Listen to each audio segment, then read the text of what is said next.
like someone put something upon my house or me or something. Like, I just don't feel right. I don't do this. I love my kids. This is 32-year-old Tiffanie Lucas. Just 2 hours ago, police found her unconscious on the street, while her 2 sons lay shot and barely alive inside her home. Get on that chest. Never do that. Fired at least 3 that I can see, but 4. Yeah, it looks like both of them had Several. One had a double tap. Investigators initially assumed it was a home invasion, but things took a dark turn as strange reports from neighbors began to surface, along with a past husband's unsolved murder and a dangerously paranoid mother at the center of the tragedy. What are you doing? I want it. I know I want it. It was around 11 a.m. on Wednesday when Shepherdsville Dispatch received a call from a distressed neighbor. County 911, where is your emergency? My neighbor just came up to my door and just passed out, and I can't get her to wake up. She just started screaming that her kids are dying. 502-689. She is coming in and out of consciousness. She's laying in my driveway right now. I'm with her. And who was that was screaming? Her. Okay, what's your name? My husband is going in there. My name is Sarah. Bullitt County 911, Dispatcher Coots, what is the address of your emergency? Hello? My wife's on the phone. The kid, I just went there at our neighbor's house. The kid, he's on the bed. He's all bloody. There's a kid on the bed all bloody? Yeah, in my neighbor's house. She told us that he's okay. He's breathing. So he's okay. He's good. So, 233. Yes. It's okay, buddy. You okay? I don't know. He's probably sick. There's blood all over the bed. There's a gun. Okay. There's 2 of them. They're both here. They're breathing. Okay. There's 2 children. Yes, ma'am. You all right, bud? Is he awake? Responsive. He's breathing now. With the situation sounding chaotic and extremely dire, police and EMS units were immediately dispatched to the area, not realizing the horrific scene awaiting them inside the house.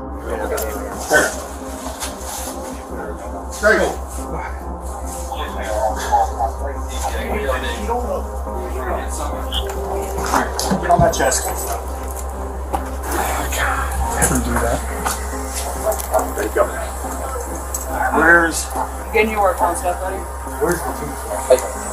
Pause compression. Is he still breathing? Okay. Needle. Inside the home, first responders found 2 boys, 6-year-old Maurice and 9-year-old Jaden, both critically wounded, struggling to breathe after suffering multiple gunshots. Alright. Stretcher. Right outside the door. Right behind you. Yeah, I don't. Did we see a... No firearm has been seen yet.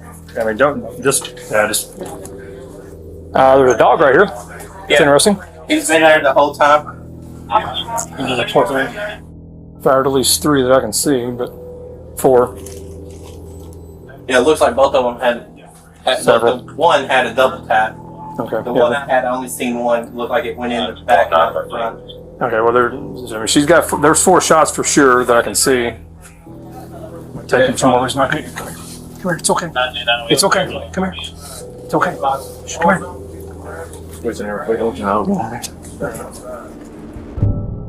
The bedroom was in complete disarray, with trash and clothing scattered everywhere. On the blood-stained sheets, police found 4 shell casings, indicating the children were likely shot while sleeping. Officers also discovered a gun hidden beneath the pillows and no evidence pointing to a break-in or a home invasion. Naturally, suspicion quickly shifted towards the children's mother, 32-year-old Tiffanie Lucas. It was Tiffanie herself who indirectly triggered the 911 call, wandering over to a neighbor's home and collapsing in their front yard.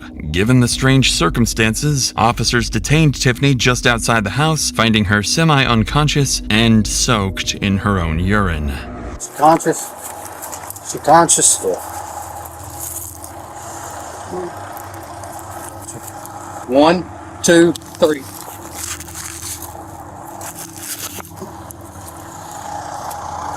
Have you taken anything? Have you been drinking? Then why can't you stand up? I don't feel. You just don't feel like it, huh? I said I don't feel right. Don't feel right? Okay. Pretty quickly, the officer noticed something unsettling about Tiffany's demeanor. She appeared agitated yet strangely detached, an unusual reaction from a mother whose children were nearly just killed minutes earlier. As Tiffany was placed into the back of a police cruiser, detectives arrived and began questioning neighbors, searching for anything that might explain what happened. That's when a man stepped forward, claiming he spoke with Tiffany the night before and noticed something very strange the detectives needed to hear. So yesterday, me and Mickey, it was about 3:15, 3 o'clock-ish. Can't tell you exactly. And I'm sitting in the garage, just hanging out. I have the TV, and I see the shadow because my truck, I park it usually on the right side of the driveway. And I'm like, well, who's that? But I couldn't see because he was in the way.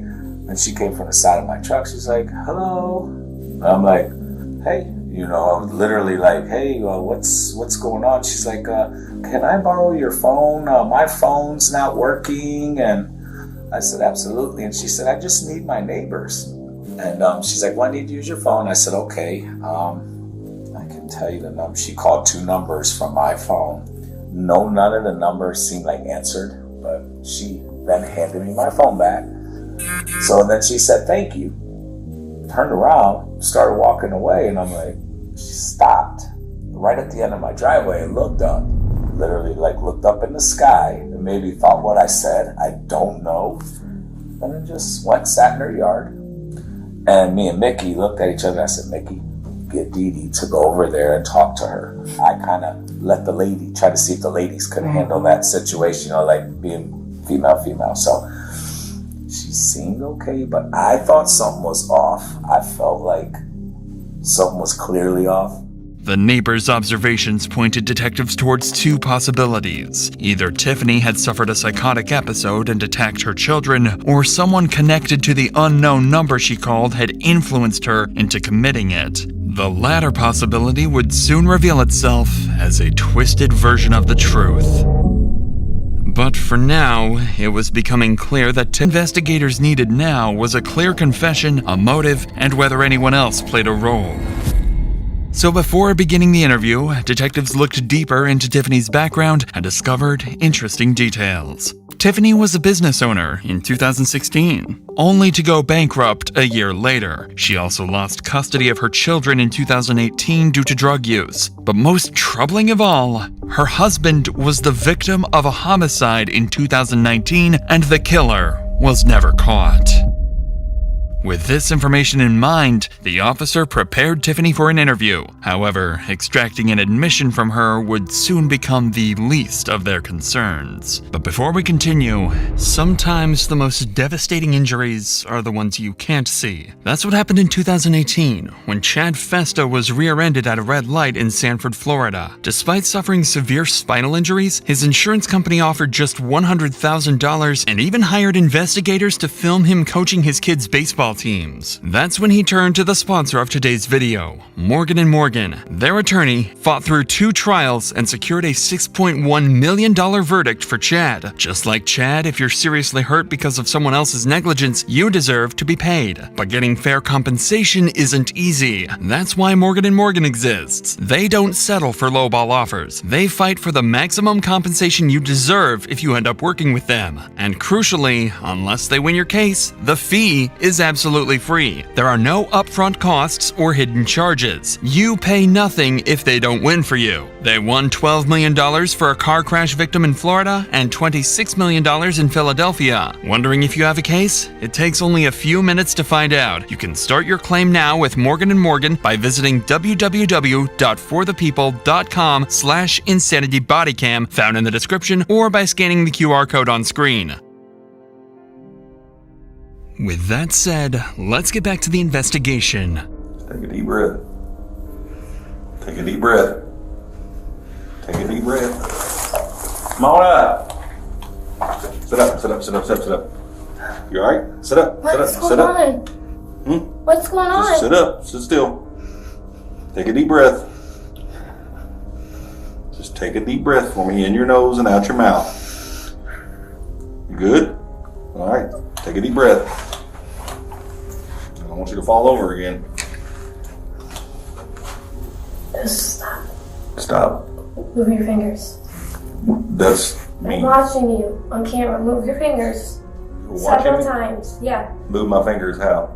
Every time, go. You keep moving them. Stop. You mean changing my hand positions and Yeah. stuff? That's just me. No, you're doing it. Boop, boop, boop, boop, boop, boop, boop, boop. Don't do that. No. Yeah. Yeah, you are. I'm watching. So what is that doing for you? It's not right. Stop. What's not right? You. How's it not right? Look at the camera. It's on camera. I know there's a camera. I'm wearing a camera. Okay. Okay. See? I don't sit still. Yeah. Every time a noise is in the background, your fingers are moving. I move. That's what I do. I don't sit To still. every sound you move, Mm-hmm. to every footstep that you hear, Mm-hmm. you move your fingers. I'm not an idle person. I don't move around. I So don't you sit walk to still. other people's footsteps then, because that's what you're doing. Mm-hmm. You're walking to everyone else's. How do you know that? How do I know what? Other people's steps. Because I hear them out there. By now, Tiffany's behavior was becoming increasingly odd. She was paranoid and disturbingly indifferent towards her hospitalized children, not once even asking about their condition. But as the detective entered the interview room, he had no idea just how unhinged and bizarre her behavior was about to get. See, as soon as you walked in. Do-do-do-do-do-do. Why is it doing that? My phone. As soon as you walk in the door? That's weird, right? It's weird. It's weird. As soon as people walk, sounds, that's not right. Let me shut this. See? Let me shut this. It's not right. See? Not for right. Every time I say something, your phone's going off. Believe me, I wish it wasn't going off. Well, I'm going to talk to you today about what happened earlier. Okay, but can you tell me a little bit about yourself? I mean, where are you from, or where you grew up, or anything like that? I know I look crazy, but I'm not. Huh? So I know I look crazy, but I'm not crazy. I don't think you look crazy. I'm just trying to. If I'm going to talk to someone, I'd rather know who they are. I can tell you a little bit about me. I love my children. You tell me a little bit about you. Okay. I love my children. I love my boys so much. I wouldn't hurt them, but I just feel like I felt back and I was letting them play the video games and I wasn't like focusing how I was supposed to, and they get that video game and the YouTube and the kids, it just messes their minds up to where people can manipulate their parents or do whatever they want. And I feel like someone put something upon my house or me or something. Like, I just don't feel right. I'm not, like, I don't do this. I love my kids.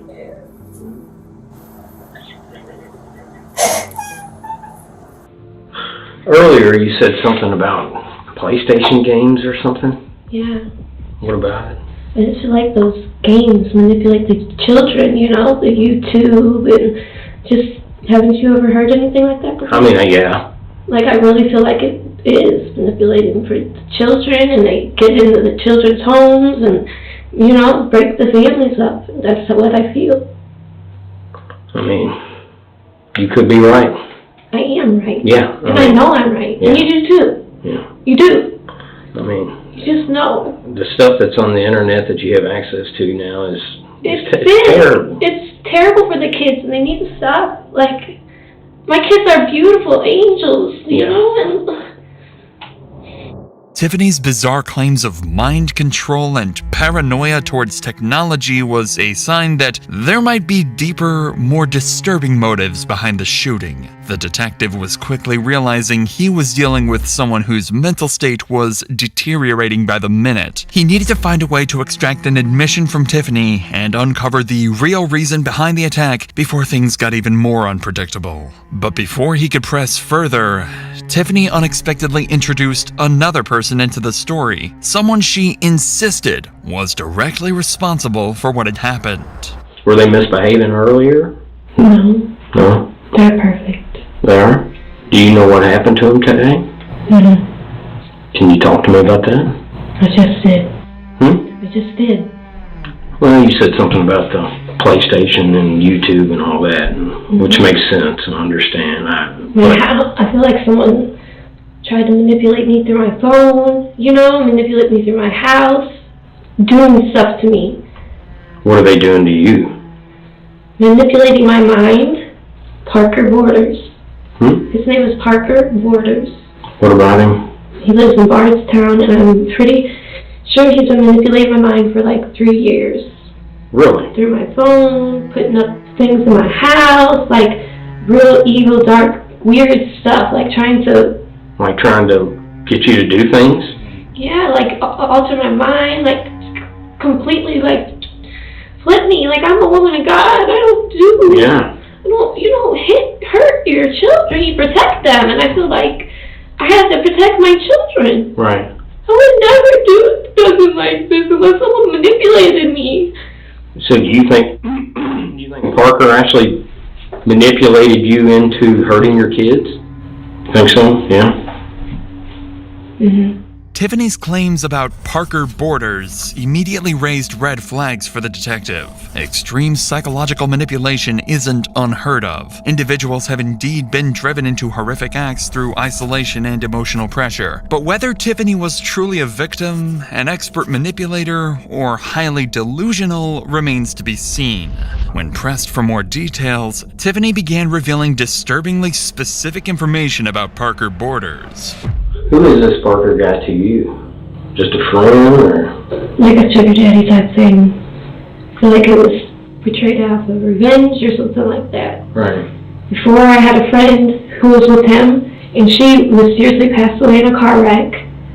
And then now, in my house, you'll see there's like things like my car is gonna get blown up, all these weird little, like how stuff is all set up funny, in my house like that. So I just feel uncomfortable. I don't know. I feel like it's him. It's not me. It's not me. I'm right with God, so I know it's not me. It's not in my mind. Yeah. It's not me. Did he provide you with a firearm, with a gun? Yes, it was his. So that gun that was, I guess, in the house, in the bedroom or whatever, that's his gun? Yes. Why did he give it to you? I don't know. How long ago did he give it to you? You remember? Like years, months, days, when? I don't know. Don't remember? Been a while. Been a while? What do you remember him telling you in your mind to do, or persuading you to do? It's just happened once before. Like, I got like a weird feeling, like it just felt weird. And then here recently it just felt weird. I'm a good mom. Like, I'm a really good woman. I'm a good mother, I have veneers and everything. I'm sorry? I said I have veneers and everything. I don't look like this. Okay. Although the detective already knew that Tiffany was most certainly the one who pulled the trigger, her vivid claims that Parker Borders had supplied her with the gun and orchestrated the shooting couldn't be dismissed. With this in mind, the detective adjusted his approach, deciding to take her story at face value. If Tiffany truly was manipulated, she should have no problem admitting, at the very least, that she fired the gun. However, Tiffany had other thoughts in her mind. Do you remember hurting your sons today? I'm not saying it's you. It's not me. It's not you. It's not. I know it's not me. I would never hurt my children. Right. He's influencing you. Manipulating. Manipulating is the best word. Through the phones. Wi-Fi, all of that. Now, once he manipulated you and pushed you into doing this, do you remember firing a weapon at them today? I mean, you remember that, right? No? I mean, you're being manipulated, as you said. I understand that. But physically, you're the one who pulled the trigger, even though that's not you. And somebody else is pushing you to do that or manipulating you to do that. You pull the trigger on the weapon. Is that correct? It's not correct? How did your sons get shot then, huh? I just don't know. You don't know? I have no words. I don't have anything else to say. But do you think it was an accident today, or did you mean to shoot him? Because if you think about it,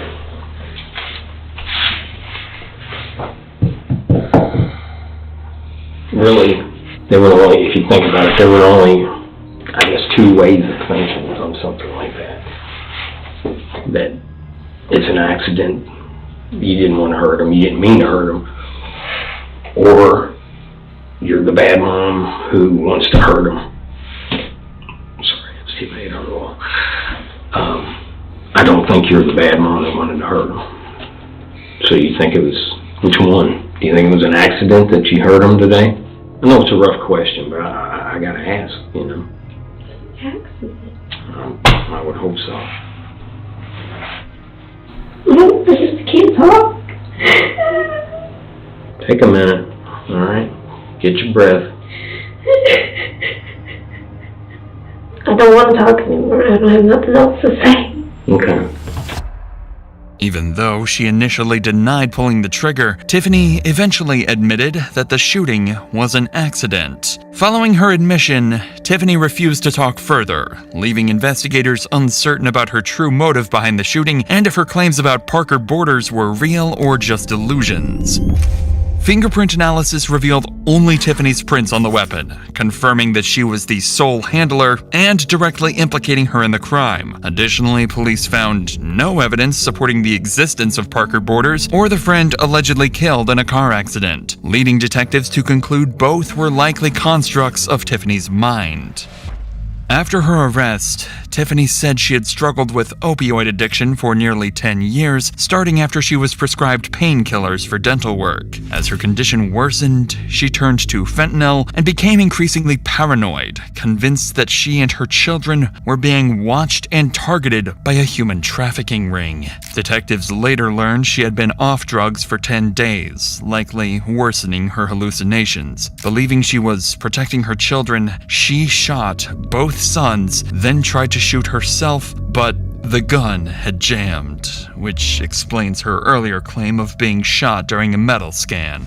As for her children, despite the medics' best efforts, Jaden and Maurice would tragically pass away from their injuries. Additionally, Tiffanie was never linked to her husband's murder, and it remains unsolved to this day.